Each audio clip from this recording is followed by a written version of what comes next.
Je vais vous poser une question du coup. Est-ce que pour vous c'est une bonne chose ou une très mauvaise chose qu'il y ait des burn-out et du coup, est-ce que pour vous c'est quelque chose qui est plutôt positif ou négatif? Je pense que la plupart des gens vont me dire c'est pas super s'il y a beaucoup de personnes qui sont en mal-être au niveau de leur travail. Et ce qui va se passer, c'est que moi, je vais vous dire qu'il y a des gros avantages à ce qu'il y ait beaucoup de personnes qui soient en burn-out dans ce monde. Pour moi, ça veut dire qu'il y a beaucoup de personnes qui cherchent leur voie. Et donc, plus on cherche quelque chose, plus on a de chances de trouver aussi sa place. Ça veut dire aussi que les personnes ne sont pas en mode automatique, en mode eh bien, je veux faire en sorte que ma vie, elle corresponde à mes valeurs, que ma vie, elle ait du sens pour moi.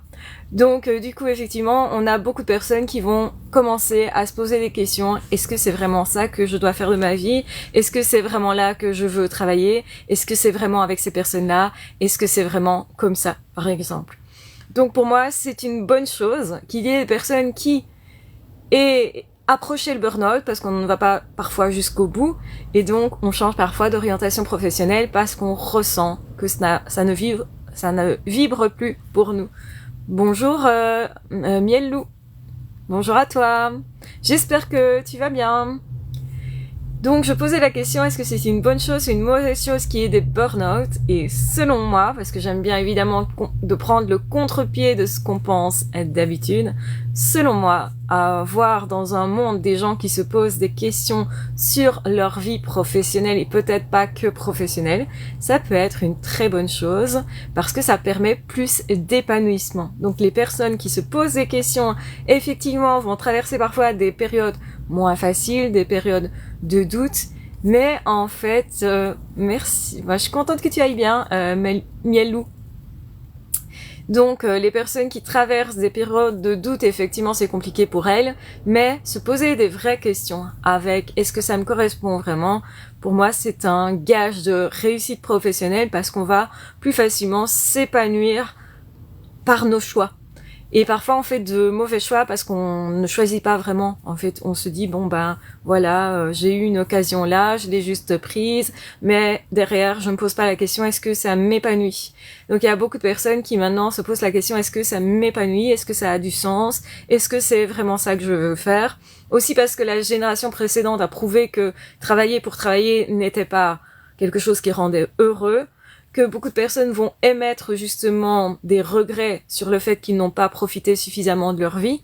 Donc, je sais pas si vous avez déjà vu des enquêtes de fin de vie ou des enquêtes dans les maisons de retraite où on demande aux personnes âgées qu'est-ce qui t'a épanoui le plus dans ta vie, qu'est-ce qui a été le plus source de bonheur pour toi et qu'est-ce que tu changerais aujourd'hui, quels sont tes regrets autrement dit. Et la plupart des gens vont justement dire ce que je regrette, c'est ne pas vraiment avoir décidé, c'est ne pas avoir passé assez de temps avec mes proches, avec les gens qui comptaient vraiment pour moi. C'est aussi parfois ne pas avoir osé m'opposer, avoir fait de vrais choix et m'être posé des vraies questions. Donc avoir pris la peine de me dire est-ce que c'est vraiment ça que je veux dans ma vie ou pas. Et je pense que la plus jeune génération commencent justement à se poser des questions super intéressantes à ce point de vue-là, parce qu'ils ne veulent pas travailler dans n'importe quoi sans que ça vibre pour eux. Et ça, je trouve ça super intéressant. Parce que justement, du coup, ils prennent vraiment mesure de, des conseils des personnes plus âgées qui disent, OK, moi, ce que je veux, c'est m'épanouir. Moi, ce que je veux, c'est être très présent pour ma vie aussi et pour mes proches. Donc, je veux pas vivre pour travailler. Donc, je veux vraiment que mon travail serve ma vie. Je veux vraiment que, en fait, je puisse m'épanouir dans la vie parce que ça a un sens pour moi et parce que justement, travailler sans raison, sans sens, eh bien, ça nous mène au burn-out. Donc, le fait qu'il y ait beaucoup de burn-out, que beaucoup de personnes montrent qu'ils sont en mal-être dans leur travail, montre surtout que ces personnes-là n'ont pas trouvé de sens à ce qu'ils font, mais sont quand même en recherche de ça. Et généralement, pour se sortir d'un burn-out, bien sûr, faut se reposer beaucoup. Généralement, il faut changer ce qui était en place. Et en fait, justement, il faut aussi retrouver son sens profond et prendre le temps pour ça. On est dans une société où on court beaucoup et en fait, le fait de courir beaucoup ne nous autorise pas à réfléchir. Le fait, par exemple, qu'il y ait beaucoup de contenu sur les réseaux, le fait qu'on soit un peu submergé par plein d'infos ou submergé par du bruit dans l'environnement peut nous empêcher de réfléchir. Et donc, trouver le sens de sa vie, c'est surtout, en fait, prendre le temps de s'arrêter, accepter l'inconfort que c'est de la remise en question parfois. Parce que justement, comme les autres sont en train de courir, on se dit, bah, si je m'arrête, moi, j'ai l'impression que je suis à la traîne, que je suis pas en train de faire ce qu'il faut. Donc c'est plus compliqué aujourd'hui de s'arrêter et de se poser des questions que ça l'était par exemple à l'époque de nos grands-parents. Donc autrement dit, les personnes plus âgées vont vivre à un rythme plus lent. Certes, parce qu'ils sont plus âgés, ils ont des gestes moins rapides, peut-être parce qu'il y a des problèmes musculaires, etc., d'énergie, etc., de fatigue, etc., ou des problèmes de santé, mais ça, c'est aussi une façon de voir la vie, de percevoir la vie. Les personnes âgées sont plus calmes. Et parfois, on constate que nous aussi, on a besoin de ce calme-là. Les personnes âgées sont plus sereines parce qu'elles regardent les choses beaucoup plus avec du recul. Elles réagissent beaucoup moins aux choses, elles sont moins en mode animal. Dans le sens où si on vit une émotion, on y réagit tout de suite, on n'a pas eu vraiment de vrai choix entre. On était juste dans quelque chose d'habituel et on réagit comme ça face à un truc qui est comme ça parce que c'est notre habitude.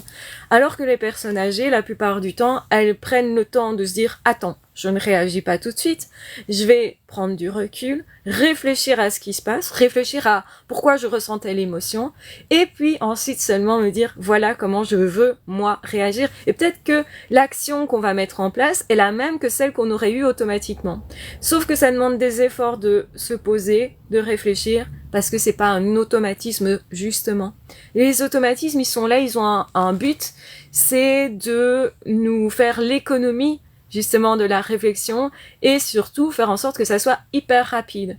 Et dans plein de situations, c'est intéressant qu'on puisse être réactif, notamment pour se protéger. Si on voit une voiture qui va vers soi et qu'on est sur le bord du trottoir et que cette voiture dérive, eh bien on voit la voiture arriver vers nous, on va avoir comme réaction de se mettre sur le côté, de bouger en fait, de courir dans un sens, dans l'autre, de reculer, de faire quelque chose. C'est assez instinctif et c'est tant mieux parce que ça va nous protéger. Parfois on ne sait pas pourquoi, comment on a fait en fait pour arriver à réagir vraiment bien face à une situation, alors que si on avait pris le temps de la réflexion, certainement on n'aurait pas été assez vite pour se mettre sur le côté et se protéger. Donc les automatismes sont intéressants, mais être que dans l'automatisme par rapport à des émotions qui, parfois et souvent, reviennent du passé, quand on a du mal avec une émotion, quand on est vraiment énervé, quand on est vraiment en peine parfois même, et qu'on réagit, voire qu'on surréagit à quelque chose, c'est parce qu'il y a quelque chose du passé qui vient de se réactiver. Et donc prendre le temps de se dire « Ok, je réagis pas tout de suite parce que je veux savoir ce qui se passe exactement en moi », c'est aussi prendre la peine de se dire « J'ai le choix de ma réaction ». Donc c'est plus une réaction, c'est une action. C'est quelque chose qui me demande du temps, mais qui est vraiment en accord avec ce que je veux faire, parce que il y a réflexion derrière, parce que je me suis posé la question, attends, qu'est-ce qui intervient? Si par exemple je m'engueule avec une personne, je peux prendre du recul et dire, attends, stop, parce que j'ai l'impression que je suis en train de rejouer une scène de mon passé, de mon enfance, et donc du coup, je prends le temps de me dire aussi pourquoi cette personne, elle m'énerve autant. Et là dernièrement, la dernière vidéo que j'ai sortie, c'est dans cet ordre d'idées, c'est si effectivement quelqu'un vous énerve vraiment beaucoup, quand il fait quelque chose de précis, eh ben c'est certainement parce que ça vous renvoie à quelque chose du passé qui vous a déjà tellement énervé dans le passé que maintenant vous ne supportez pas ça. Mais aussi ça peut être parce que vous-même vous n'osez pas faire comme la personne en fait. Donc plus on condamne un comportement, moins on s'autorise à avoir ce comportement. Et pourtant, parfois, c'est nécessaire. Et donc, j'avais pris l'exemple de dire, si je vois une personne qui est hyper arrogante, qui parle très fort, moi, personnellement, ça peut me déranger et je vais me dire, cette personne, elle est mal polie, elle parle fort, elle dérange tout le monde, surtout si c'est dans un endroit public, dans un bus, voilà, un magasin, je vais me dire, mais pourquoi cette personne, elle veut tellement qu'on la regarde, ça m'énerve, j'ai l'impression que c'est quelqu'un d'égocentrique, de narcissique, et ça m'énerve, j'aime pas ça. Et donc, du coup, je peux soit juste réagir et dire à la personne, bon, taisez-vous maintenant, ça m'énerve, point, tu te tais. Je suis pas d'accord avec ce que tu fais, et voilà. Donc j'empêche la personne d'être comme ça. Ou au contraire, je me pose la question, tiens, qu'est-ce qui m'énerve vraiment? Est-ce que je voudrais peut-être être à la place de la personne, et que c'est parce que moi je n'ose pas prendre ma place, et que je n'oserais pas moi me comporter de façon à ce que tout le monde me regarde, est-ce que c'est pas pour ça que ça m'énerve? Donc dans ce cas-là, il y a autre chose derrière, il y a la question du tiens, est-ce que je suis vraiment à ma place? Est-ce que cette personne finalement, ce qu'elle fait, c'est vraiment inacceptable, ou au contraire, c'est moi qui ressens ça par rapport au fait que peut-être dans le passé, on m'a mis beaucoup dans l'ombre. Et donc du coup, merci Mielou pour tes cadeaux, pour les roses, merci. Donc, est-ce que justement, le fait d'avoir été mis beaucoup dans l'ombre, ça peut être quelque chose d'extrêmement frustrant? La réponse est oui. Donc du coup, c'est normal que j'ai de la colère par rapport au fait de me sentir être dans l'ombre. Et peut-être que quand j'étais dans l'ombre, c'était particulièrement parce qu'il y avait une personne arrogante autour de moi. Et les personnes qui ont eu des parents pervers narcissiques, qui sont très dominants, très écrasants, très manipulateurs, généralement vont dire, ma mère, mon père parlaient très fort, ça me renvoie à ça, du coup moi j'ai du mal à prendre ma place. J'ai l'impression aussi que chaque fois que je m'exprimais, j'étais rabrouée, j'étais en difficulté parce qu'on se moquait de mes émotions, ou on m'humiliait. Donc du coup je n'ose pas faire certaines choses parce que dans le passé, on m'a humilié, on m'a mis dans l'ombre, on m'a tenu à l'écart quelque part, et donc du coup je vais avoir du mal avec toutes les personnes qui semblent avoir ce comportement. J'ai bien dit semble, donc semble arrogant. En fait, si ça se trouve, cette personne qui parle un peu fort, etc., qui m'énerve sur le moment même, n'est pas une personne narcissique et arrogante, c'est une personne qui au contraire, dès qu'on va lui parler, va vous mettre vous en lumière peut-être. Parce qu'il y a des gens qui sont comme ça, ils ont besoin effectivement de se montrer, mais ils ont aussi autant besoin de mettre en avant les autres. Donc là on voit que c'est pas du tout quelqu'un de narcissique, c'est juste quelqu'un qui est très extraverti, ou quelqu'un qui est très à l'aise publiquement. Et donc ça permet de remettre en question, tiens, le fait que moi, ça m'énerve que cette personne se soit mise en évidence, en fait, me renvoie plus à une blessure que j'ai et qui demande encore du travail, et surtout peut-être avec cette incapacité que j'aurais éventuellement de ne pas, moi, pouvoir prendre ma place. Cette incapacité, elle peut être très handicapante parce que ça peut m'empêcher de me réaliser dans mon travail. Je dois, par exemple, briller un petit peu pour qu'on voit que je suis là, dans plein de situations. Si je veux séduire, par exemple, quelqu'un parce que je suis amoureux de cette personne, je ne dois pas rester tout le temps dans l'ombre. Cette personne ne me verra pas suffisamment. Donc ça ne veut pas dire être arrogant, devenir comme cette personne et se transformer complètement. Ça veut dire je prends conscience que pour moi, c'est compliqué d'être mis à l'avant-plan, d'être à l'aise dans cette situation-là. Du coup, je comprends qu'il y a un peu un problème chez moi, que je peux travailler. Et c'est comme ça qu'on va débloquer des peurs et des blocages, et qu'une personne qui va arriver en mode « je ne comprends pas pourquoi dans ma vie j'arrive pas à prendre ma place », et ça me fait beaucoup souffrir, ce fait de ne pas prendre ma place, je ne comprends pas pourquoi je suis encore quelqu'un qui me met dans l'ombre, alors en fait aujourd'hui j'ai plus besoin, puisqu'il y a plus personne dans l'environnement qui pourrait m'agresser comme c'était le cas, je ne suis plus un enfant, je sais gérer les choses, je suis un adulte, donc je devrais pouvoir prendre ma place et choisir la juste place qui me convient aussi dans un travail par exemple. Donc vous voyez combien le fait qu'une personne vous énerve sur quelque chose peut vous renvoyer à des blessures du passé, mais il faut les comprendre, faire les liens, ça demande de l'analyse, de la réflexion, et du calme. Donc ça demande de couper les réseaux, de se couper de ce que tout le monde va penser, de ce flux d'infos dans lequel nous sommes parfois, et de se couper parfois aussi du boulot qui nous écœure un petit peu parce qu'on a une collègue comme ça et que c'était difficile pour nous et qu'on ne comprend pas pourquoi on est en burn-out, parce qu'en fait ça ne nous correspond pas, parce qu'on est trop dans l'ombre ou parce qu'on fait quelque chose, on s'oblige à faire quelque chose qui n'est pas pour nous en fait.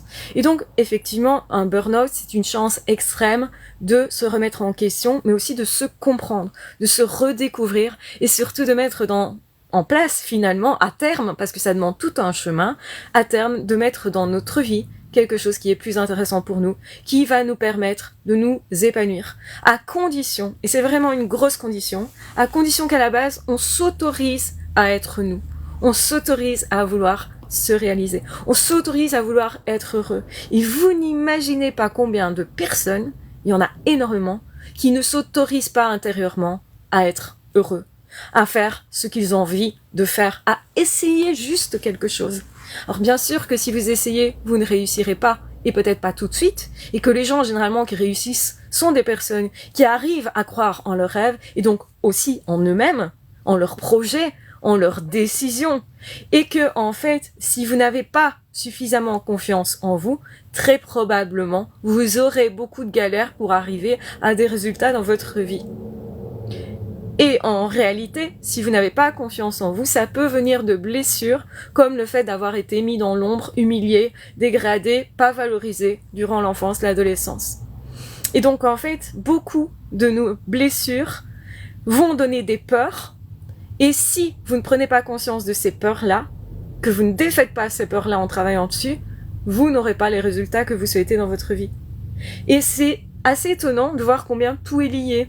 Au début, vous pouvez arriver vers quelqu'un avec un projet professionnel en train de dire « je n'y arrive pas » ou avec une souffrance au niveau professionnel en disant « je n'y arrive pas » et que finalement on en vienne à parler de votre enfance et de tout ce que vous avez vécu avec vos parents qui n'était peut-être pas facile pour vous.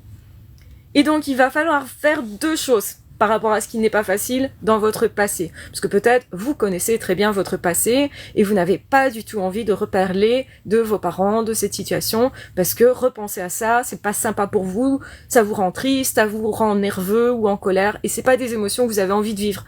Sauf qu'en réalité, revivre ces émotions-là, en se disant, ok, qu'est-ce qui m'a permis, avec cette situation, d'apprendre des choses intéressantes dans mon passé. Merci pour le cœur, merci beaucoup. J'ai pas vu ton pseudo. Je pense qu'il va arriver. Mademoiselle Tatou, c'est ça? Merci pour le cœur. Donc en réalité, chaque fois que vous êtes bloqué dans votre vie, posez-vous la question, c'est quoi la peur qu'il y a derrière? C'est quoi le complexe que j'ai? D'où ça vient? C'était quoi la première fois que j'ai ressenti cette situation-là? Même si ça émane de la petite enfance et que ça semble ne rien avoir à faire dans l'histoire, en réalité c'est complètement en lien. Et quand vous avez mis le doigt sur, effectivement, ce que vous avez vécu dans le passé, qui souvent n'est pas juste, où vous vous êtes senti certainement dépossédé de vous-même ou en souffrance, eh bien en fait, quand vous comprenez, vous faites le lien, vous allez vous dire « Ah oui, c'est parce que j'ai encore une blessure du passé qui vient de mon enfance, que professionnellement, j'ai pas choisi quelque chose qui était épanouissant pour moi. J'ai pas cru que je pouvais avoir quelque chose qui m'épanouisse, sincèrement, vraiment. » Est-ce que ça vous parle? Est-ce que, du coup, vous voyez le fait que, parfois, le fait d'être en burn-out, ou d'être proche du burn-out, ou d'être en mal-être au travail, ou en mal-être, d'ailleurs, dans une relation, ou dans une situation, ou d'être face à une personne qui même vous énerve, juste ça, ça pourrait être une aubaine pour vous, si vous prenez la peine de vous dire, ok, il y a quoi derrière? Qu'est-ce que ça signifie de moi, de mon passé, et qu'est-ce que je vais en faire? Et je vais vous donner une grosse astuce. Le fait, pour débloquer tout ça, ce qui est vraiment important, c'est pas tellement encore de mettre le doigt sur le truc qui n'a pas fonctionné pour vous.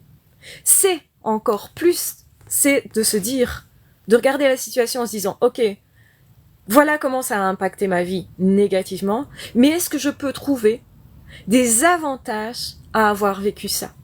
Des avantages qui pourront justement me servir aujourd'hui. Qu'est-ce que je dois laisser tomber comme comportement?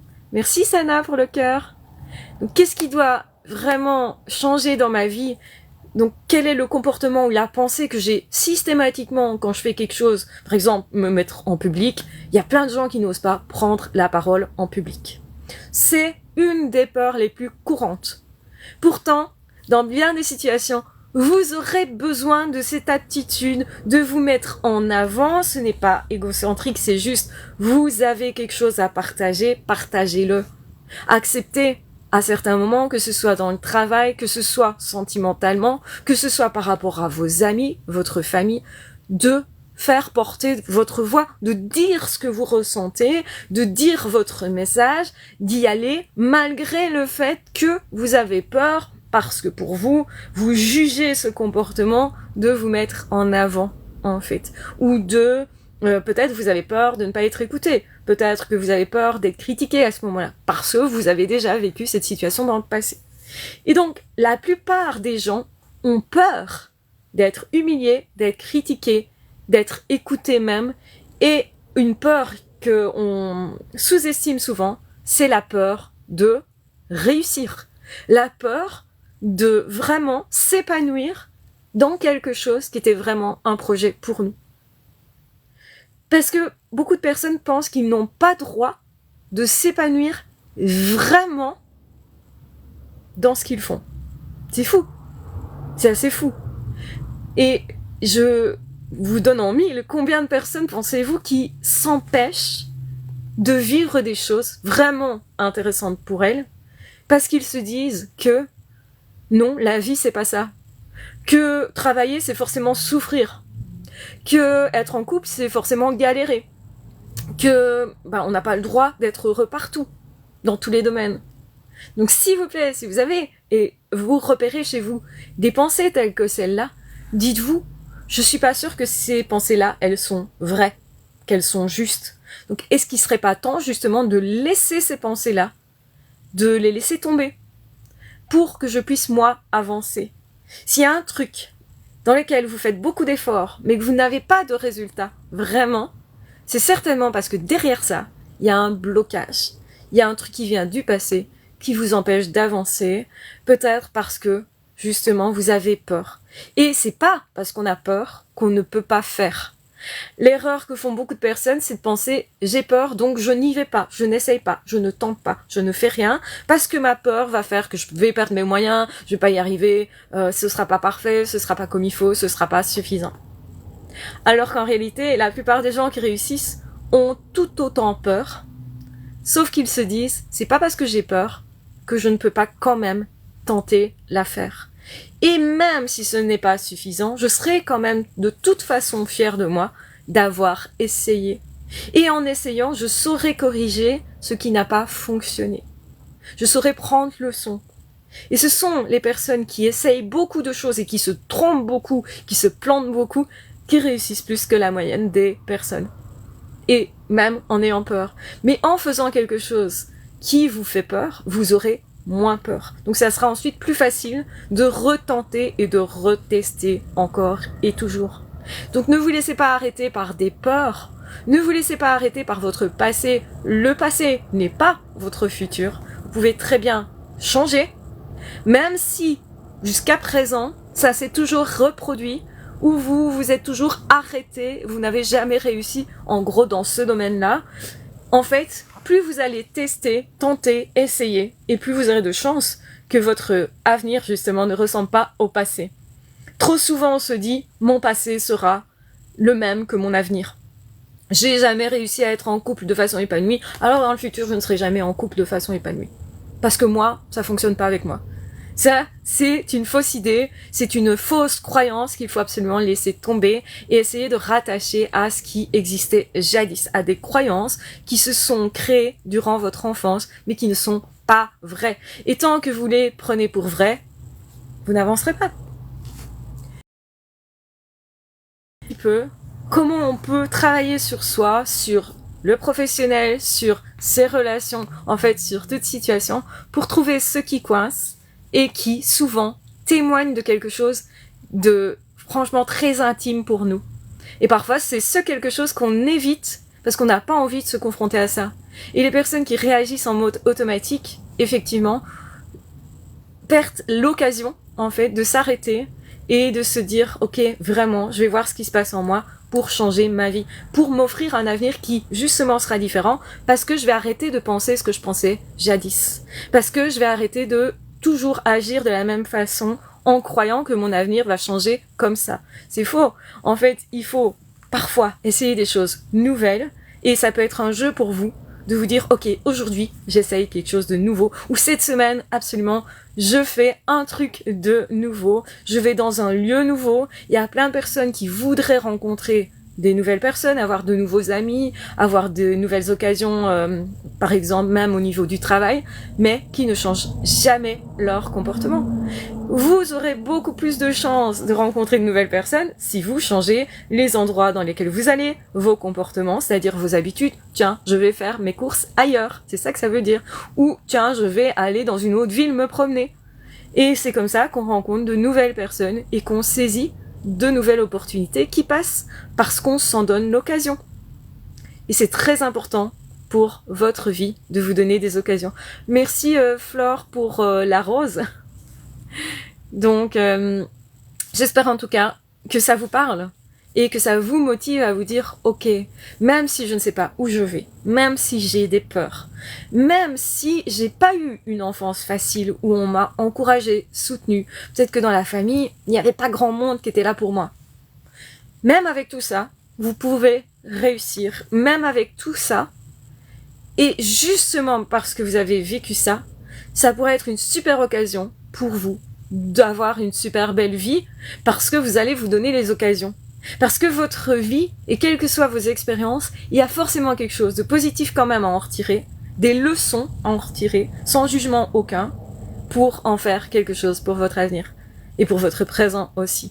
Parce que l'avenir, il commence aujourd'hui, dans le fait qu'on décide, ok, je vais pas me laisser abattre, même si j'ai des difficultés, même si je ne vois pas comment je vais changer ma situation, ma vie, mais par contre, je vais me donner l'occasion d'essayer des choses nouvelles, même des petites choses, pour changer les choses et pour justement changer aussi surtout ce que j'ai ici à l'intérieur quand je vois que ce n'est pas ce que je veux. Donc si mes pensées me disent tu vas pas réussir, tu vas pas réussir, tu vas pas réussir, forcément c'est pas porteur. Donc je vais changer cette pensée en émettant un doute, non pas en essayant de me convaincre je vais réussir, je vais réussir, je vais réussir. Non, ça marche pas. Ça sonne faux au fond de moi. Si j'ai toujours dit au fond de moi, je ne vais pas réussir, ou je ne mérite pas, par exemple. Si par contre je dis, ce n'est pas sûr que je ne vais pas réussir, j'ai introduit le doute en fait. Et là, ça fonctionne mieux parce que quand vous vous dites ça, vous ne vous mentez pas.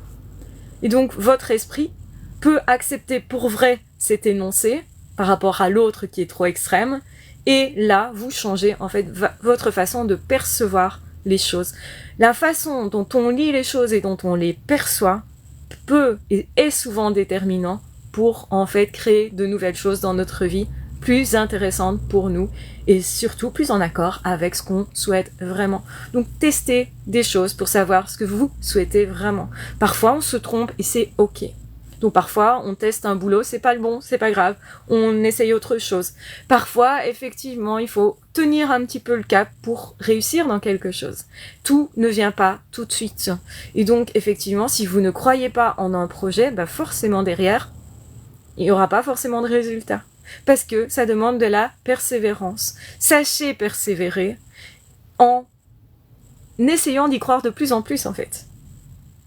Si vous ne croyez en rien pour vous, probablement vous n'aurez pas de résultat. Et c'est peut-être le truc qui bloque chez vous, et on est tous bloqués quelque part parce qu'on a tous des illusions, des croyances complètement erronées sur ce qu'on peut réellement faire.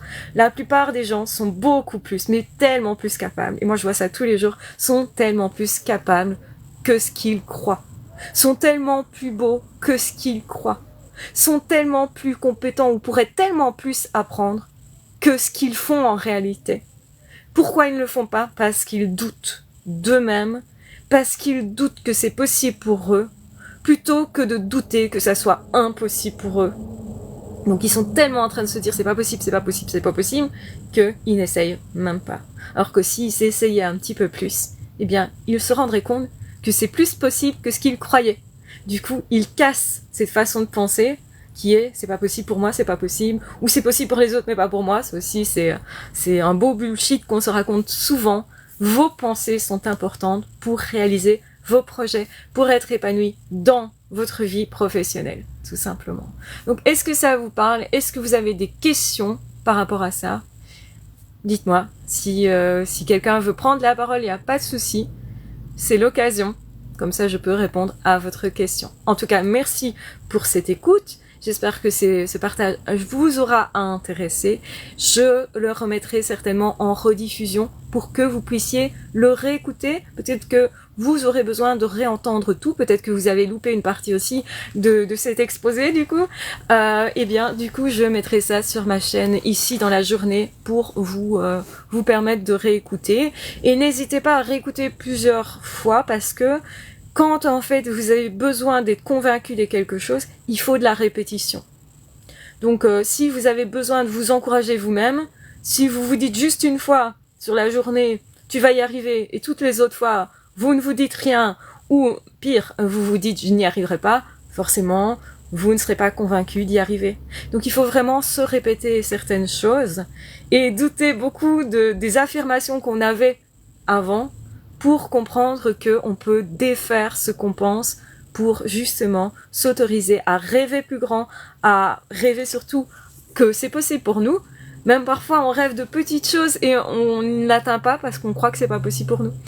Et moi je vous dirais, rêvez plus grand, rêvez plus haut, parce que du coup vous changez plus facilement votre façon de voir les choses et vous atteindrez même peut-être des résultats moins hauts que vos hauts rêves, que les rêves les plus fous, mais plus vous rêvez haut, plus ce sera fou justement, et plus vous changerez votre façon de penser. Donc, et plus, du coup, vous risquez d'avoir des résultats auxquels vous ne vous attendiez pas. Et vous allez dire un jour peut-être, et j'espère que vous reviendrez sur cette chaîne, me dire, bah t'avais raison, en fait, j'ai réalisé un truc que j'avais jamais fait avant. J'ai vécu un truc que j'avais jamais fait avant. Parce que j'ai fait un truc de différent. Parce que j'ai pris le temps de me poser, de me calmer, de réfléchir, de me dire, tiens, qu'est-ce que je voudrais vraiment? Qu'est-ce qui m'épanouirait vraiment? Et surtout, je me suis donné l'autorisation de me tromper, d'essayer et de me tromper en me disant c'est pas grave si je me trompe, j'aurai d'autres essais dans d'autres domaines et la vie elle n'est pas terminée. Donc prenez le temps de choisir vraiment des choses qui vous épanouissent dans votre vie. Ne remplissez pas votre vie de n'importe quoi, d'un travail parce que vous n'en avez pas, d'une relation de couple parce que vous n'en avez pas, d'amis parce que vous n'en avez pas, sans regarder si ça vous convient vraiment, si c'est en accord avec qui vous êtes vraiment. Donc effectivement, on est dans une société qui a peur du vide, qui a peur de la réflexion, qui a peur de prendre du temps pour se poser, pour réfléchir un bon coup. Mais faites ça de temps en temps. Prenez une feuille blanche, un cahier blanc. Moi, je recommande plus de prendre un livre blanc d'écriture et posez vos idées. Faites cet exercice-là. Vous verrez plus clair dans votre vie. Ça va vous permettre aussi de voir un petit peu votre évolution sur les années. Et finalement, de comprendre que les choses ont bien changé parce que, justement, vous prenez la peine de remettre en question ce que vous avez toujours cru. Et parfois, les choses nous semblent tellement évidentes, c'est tellement des automatismes, qu'on ne prend pas la peine de casser, justement, ces automatismes-là pour se dire, c'est peut-être plus vrai aujourd'hui. Ça m'a servi enfant, ça m'a servi peut-être pour survivre dans quelque chose qui était compliqué, mais, finalement, c'est plus adapté aujourd'hui, donc je laisse tomber ça. Écrire ça, ça permet de se rendre compte qu'on a parfois des croyances qui nous limitent, qui nous empêchent, et qu'on est en fait beaucoup plus en capacité de faire plein de choses de sa vie, et de réaliser plein de choses, même pour les autres aussi. Et plus vous allez vous réaliser vous, parce que c'est pas égoïste de se réaliser, plus vous allez vous réaliser vous, plus vous allez motiver les autres à se dépasser, à se réaliser, plus il y aura des personnes qui vont venir vous demander mais comment t'as fait en fait? Parce que moi aussi j'aimerais bien. Et plus justement ces personnes vont faire un travail sur eux-mêmes, un travail intérieur. Et ce travail-là n'est pas assez valorisé non plus dans la société, mais il est super important parce que seules les personnes qui font un travail sur elles-mêmes sont vraiment des personnes épanouies tous les jours, parce que c'est possible d'être heureux tout le temps quasi, même si évidemment nous avons tous des émotions vers le haut, vers le bas, etc. C'est normal, donc c'est pas tout n'est pas calme tout le temps, c'est normal. On a des choses à traiter dans la vie qui nous ennuient un peu, c'est normal. Mais de façon générale, on récupère notre niveau de bonheur parce qu'on sait qui on est, parce qu'on sait où on va, parce qu'on sait ce qu'on cherche. Et ça fait tellement de bien de savoir où on va. On est tellement malheureux quand on ne voit pas d'avenir pour nous, qu'on ne sait pas ce qu'on veut, qu'on ne sait pas où on va, etc. Et bien, quand on est dans cet état-là, souvent, c'est parce qu'on n'a pas pris la peine de se poser et de se dire, ok, maintenant, vraiment, je réfléchis, je prends le temps, je prends le temps avec moi-même parce que je me considère être une personne pour moi importante, et ça devrait être le cas, tout le monde devrait être important pour soi, mais on n'a pas souvent été éduqué comme ça, et donc du coup, prenez du temps pour vous tous les jours, pour enfin vous poser des vraies questions et pour écrire ce que vous pensez, pour voir clair dans vos vies, c'est important. Merci Zeus pour le cœur sur toi. Donc voilà, j'espère en tout cas que tout ceci vous a intéressé. Je le rediffuserai, je couperai cette partie d'exposé qui pourrait vous servir à nouveau pour, eh bien je l'espère, pour vous épanouir, pour vous donner des vraies chances, pour croire vraiment en vous parce que vous le méritez et qu'il est peut-être temps maintenant. Souvent on perd trop de temps à ne pas croire en soi. Souvent quand on a des vrais regrets, c'est parce qu'on n'a pas osé faire quelque chose, non pas parce qu'on s'est trompé. Quand on s'est trompé de voie, mais qu'on a tenté, on regrette pas ça. Par contre, quand on n'a pas osé, quand on n'a pas tenté, quand on n'a pas cru que c'était possible pour nous, là, on a des regrets. Et c'est bien une chose que je ne veux pas pour vous, c'est que vous ayez des regrets. Donc, prenez du temps pour faire des choses nouvelles pour vous, des choses qui ont du sens pour vous, pour trouver votre sens, pour justement ne pas arriver vers un burn-out, donc vers cet état où on n'a plus de sens, où on fait des choses par automatisme, mais que finalement on se demande pourquoi tous les jours on se lève pour faire la même chose, et puis à un moment donné notre corps dit stop, non, je t'arrête, parce que ça n'a pas de sens pour toi, parce que ce n'est pas vivant finalement. Et nous en tant qu'êtres humains, s'il y a bien une chose qui nous rend heureux, c'est de nous sentir vivants, parce qu'on fait des choses qui ont du sens pour nous, ou parce que justement on prend le temps de contempler, de vivre, de goûter la vie. Et certes, c'est le regret numéro 1 des personnes âgées, c'est le fait qu'ils n'ont pas pris assez de temps pour partager avec leurs proches, avec qui justement ils avaient envie de partager plus, ou de tenter, de tester des choses, parce qu'ils ont trop écouté ce que les autres voulaient pour eux, sans écouter ce que eux-mêmes voulaient pour eux, ce qui vibrait au fond d'eux pour eux. Donc si vous faites ça, vous avez beaucoup plus de chances statistiquement d'être heureux dans votre vie, de ne pas perdre votre chemin ou de le retrouver continuellement, d'où l'intérêt d'écrire ses pensées, parce que quand vous savez où vous allez et que vous avez écrit ça et que vous perdez et que vous relisez ça, vous vous dites, ah oui, c'est vrai, je pensais comme ça. Ah oui, c'est vrai, j'ai fait ça pour ça. Ah oui, c'est vrai, mon objectif, c'était celui-là. Ah oui, c'est vrai, c'est parce que je voulais me transformer moi et devenir une personne qui est plutôt comme ça ou plutôt comme ça. Et que j'ai décidé de laisser tomber cette croyance-là qui m'empêche d'avancer, alors qu'aujourd'hui, elle ne me sert plus réellement. Elle me servait peut-être jadis à me protéger d'un environnement qui était toxique, mais aujourd'hui, j'ai le droit de briller. J'ai le droit de transmettre un message, j'ai le droit d'être moi, j'ai le droit de vivre une vie qui est intéressante et qui est en lien avec des personnes qui me correspondent aussi. Voilà, j'espère en tout cas que ce live vous sera d'utilité et vous permettra de vivre une meilleure journée peut-être si elle avait mal commencé en tout cas, d'être maintenant plus serein et de voir plus clair aussi par rapport éventuellement à une difficulté que vous traversez, une dépression, un burn-out, un état de fatigue, peut-être un manque de vitalité dans quelque chose en tout cas. Donc voilà, c'est tout ce que je vous souhaite pour le futur, déjà pour aujourd'hui, mais aussi bien sûr pour votre vie future.